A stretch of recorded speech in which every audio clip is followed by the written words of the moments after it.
ہمارے رب العالمین 57 میں فرماتے ہیں سورہ بقرہ میں، وَإِذْ قُلْنَا ادْخُلُوا هَٰذِهِ الْقَرْيَةَ فَكُلُوا مِنْهَا حَيْثُ شِئْتُمْ رَغَدًا وَادْخُلُوا الْبَابَ سُجَّدًا وَقُولُوا حِطَّةٌ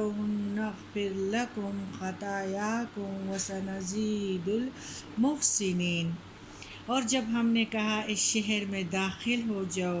پھر کھاؤ اس میں جہاں چاہو فراغت سے، اور دروازے سے داخل ہو کر سجدہ کرتے ہوئے، اور کہتے جاؤ بخش دے، ہم تمہارے قصور معاف کر دیں گے اور عن قریب نیکی کرنے والوں کو زیادہ دیں گے۔ القریہ شہر، مورخوں نے کہا ہے کہ یہ بستی فلسطین کا ایک مشہور شہر ریاح تھی۔ اسے اسرائیلیوں نے حضرت موسیٰ علیہ السلام کی وفات کے بعد حضرت یوشع علیہ السلام کے زمانے میں فتح کیا۔ حِطَّةَ بخش دے، یہ ایک جملے کا وہ تھا، گردان تک ان لوگوں نے کرنا تھا، یعنی گیٹ پہ اندر ہو کے دروازے پہ، جس کا مطلب یہ ہے کہ ہمارے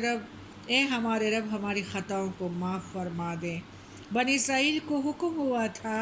کہ وہ اس جملے کو اپنی زبانی سے ادا کرتے ہوئے شہر میں داخل ہو جائیں۔ محسنین،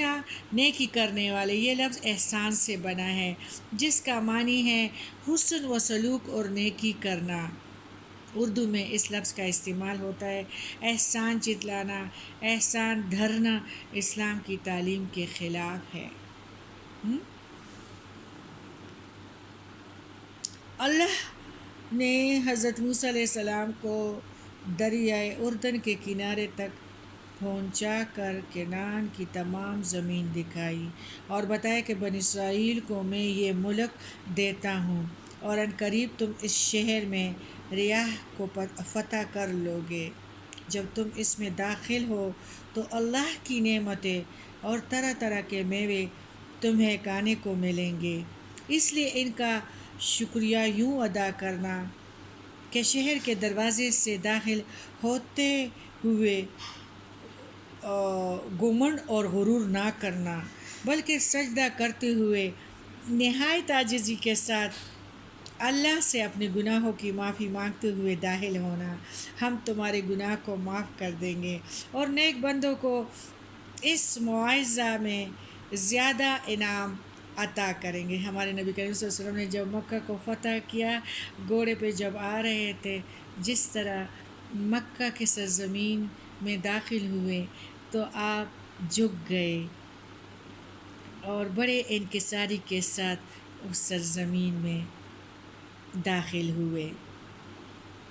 لیکن ان لوگوں کو جب اللہ کی طرف سے یہ ہدایت ملی تھی کہ نہایت عاجزی کے ساتھ اللہ سے اپنی گناہوں کی معافی مانگتے ہوئے داخل ہو جاؤ، اور تم لوگوں کو میں زیادہ سے زیادہ انعاماتوں سے نواز دوں گا۔ بنی اسرائیل نے اللہ کے حکموں کی پوری تعمیل نہ کی، بلکہ نافرمانی شروع کر دی اور غرور و تکبر میں آ گئے، جس طرح عذاب کے مستحق ہو گئے، اور اس کا آئندہ آیات میں بھی ذکر ہے۔ قوموں پر یہ وقت بہت ہی خطرناک ہوا کرتا ہے جب قومیں اللہ کا انعام پائے اور شکر گزار نہ ہوں، بلکہ ناشکری کی جگہ بغاوت اختیار کریں، جس طرح ہمارے جشن آزادی کس طرح ہوتی ہیں، کس طرح لغو چیزوں میں گزر جاتی ہیں، ہمارے لیے کون سے بدعات آ گئے جس میں ہم بڑے بدمست ہو گئے ہیں، اور نہ عبادت، نہ صبح کی فجر کی نماز، اور کتنے ہمارے عبادت کے موقع جو ہے وہ ہمارے شور میں گزر جاتے ہیں۔ ہمیں تو ان عذابوں کو دیکھ کے عبرت پکڑنا چاہیے، بدمستی سے نکل کے انکساری پہ آنا چاہیے، تاکہ ہم ہدایت یافتوں میں سے ہو جائیں، جس طرح وہ لوگ بدمست ہو گئے تھے اور راہ راست پر نہ آئے، بلکہ وہ بنی اسرائیل سرکشی پہ اتر آئے۔ تو کیا ہم بھی اپنے گریبانوں میں دیکھیں کہ آج تو ہمارا رویہ تو بنی اسرائیلوں کی طرح نہیں ہے۔